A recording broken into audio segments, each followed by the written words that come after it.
know that 1 or 2 points in your credit score can push you from one rating to the next rating, and that will affect the overall percentage rate that is given to you for loans and or credit. And that slight change in percentage, even if it's just 1, 2, or 3%, over the long term can result in millions of dollars that you have to pay or that you don't have to pay. This is very interesting. Did you know that this thing called a credit score that can have such a big effect on you can be controlled by you to an extent if you understand the variables that affect it? Yes. Did you know that you can institute certain behavioral changes which will affect your credit score, which will then affect the interest rates that you get offered, which can then affect the amount of money that you pay and or earn, so on and so forth, over years and years and years? Imagine you apply for a mortgage, and if your credit score is above 720, you get like maybe a 3%, 2%. Or if it's like under 700, you might get a 4 or 5%. Imagine that at that time, when you apply for the credit at that time and got that loan at that time with that interest rate at that time, even if your credit score goes up or down, what if the interest rate stays there? And that results in thousands of dollars more that you would have paid had you not just waited for your credit score to get a little bit better and then apply for that loan or that mortgage or that thing. Did you know that? It's very interesting, quite shocking actually. So now, one of the legs in my financial freedom snowflake is the credit score. Yes, the credit score. Now, your credit score is important because it can affect you financially big time. For some people, I heard that some people's credit score gets looked at when they apply to live somewhere. Really? That's quite interesting. I don't think it's ever happened to me, though. I heard it's happened to some other people. And I heard your credit score can actually affect your electric bill, plumbing, all those utilities, because they might ask you to make to place a deposit before you actually get the services started, so on and so forth. It's very interesting. So in any case, your credit score does have an impact in this current world. So you want to have it, you want it to be healthy and strong and powerful. So it's on here because I think a good credit score over 800 puts you in a good place financially, okay? Because if your credit score is good and you're looking at over 800, when you do apply for that remortgage or that loan or whatnot, when you buy that house and you choose to do the thing where you can pull your money back out by remortgaging it, you can get the remortgage at a lower rate, which means you get paid more money, okay? So you're getting more money for your pocket, you're paying less long term, and it's a good day for everybody. Now, here's the thing. You want to find out what the factors are that affect your credit specifically, okay? Because I know a lot of you are in different countries. Not everybody's in America. Some people are in Switzerland, Poland, Japan, Spain, the UK, China, so on and so forth. So all of you might have different factors that affect your credit score. So here's what you gotta do. Go into Google whatever affects your credit score in your country and look at the factors that affect your credit score. Next, you want to basically find out what your credit score is. So contact the credit scored organizations in your country and find out what your score is. Look at your credit report. If there are things on there that don't belong on there, dispute them, get them taken off, okay? You want your credit score to be as high as possible. In my situation, I had student loans, and we know how those things can go sometimes. Bad idea. Student loans should be illegal, really. They should be. It should be illegal to give huge loans to people that don't know how to manage money at a time in their life when they're just surrounded by beautiful young ladies and the only thing they want to do is party, genetic engineer cool stuff, and date hot Asian women. Seriously, it should be illegal to give those people money because it's...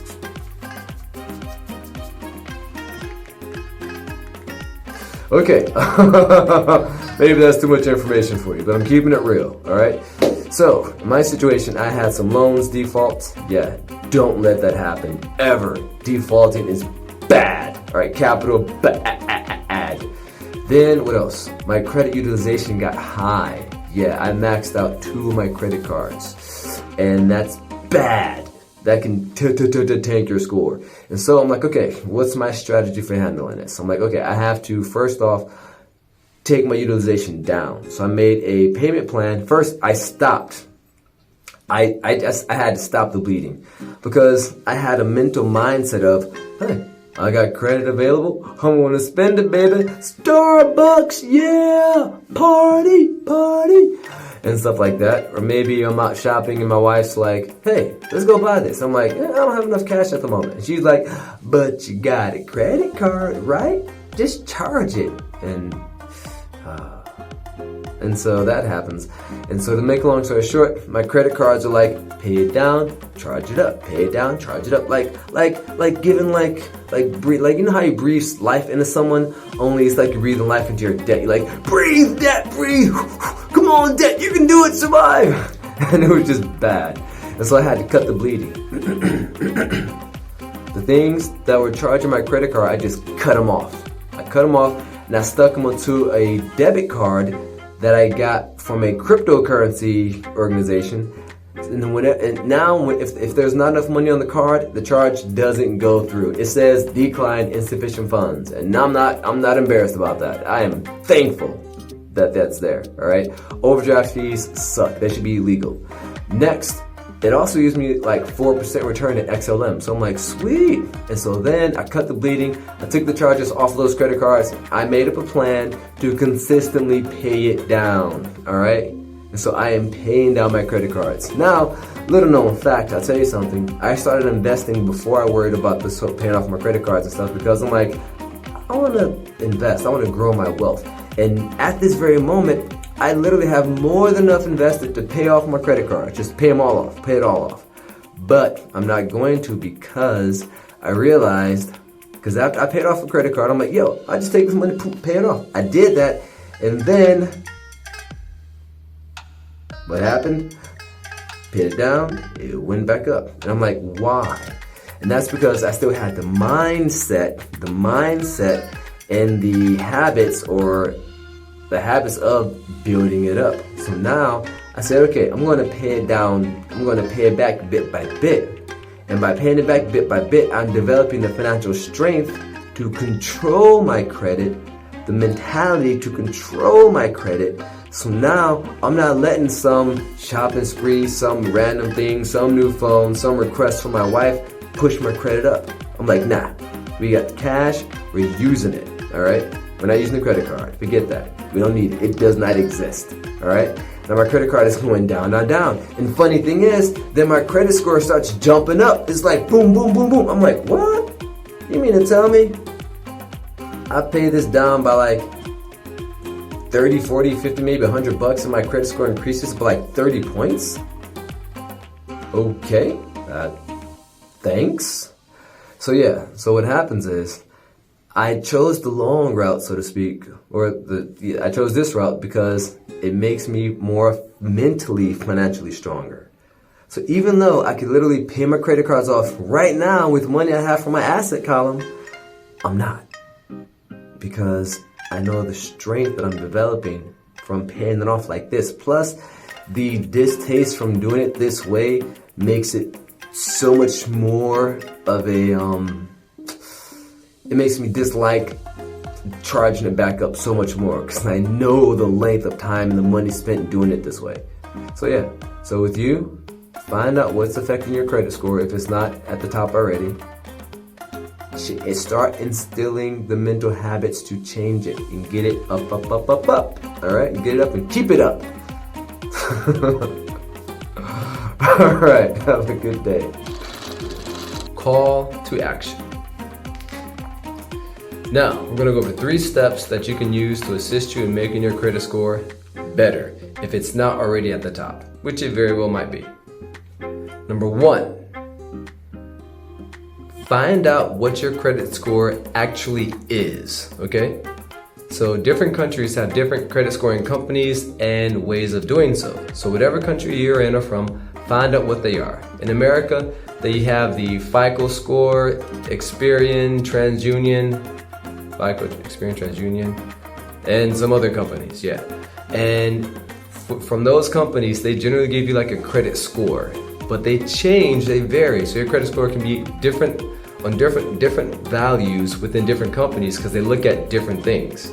It's kind of irritating, I know, though it is what it is. So look at what your credit score is in your country, and then look at what the top level is, okay? Now, if your credit score isn't at the top level already, let's move on to stage 2. Part 2, look at what the factors are that can affect your credit score. Now, look at what the factors are that are affecting your credit score negatively, all right? So now that you know what the factors are that are affecting your credit score negatively, see how you can fix those things.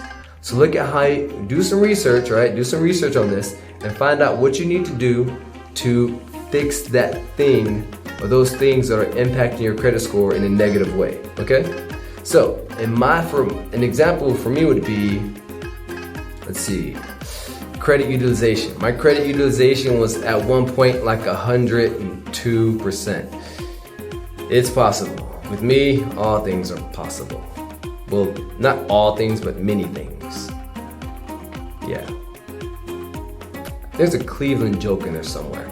So now, my credit score utilization was mad off the charts, right? So it was taking my credit score down like zombies on the in the Nile River, like just come to us. So it was like crazy. So I'm like, how do I fix this? All right, do some little Googling, some little checking. Credit score utilization it basically means too much of my money, available money, was being used.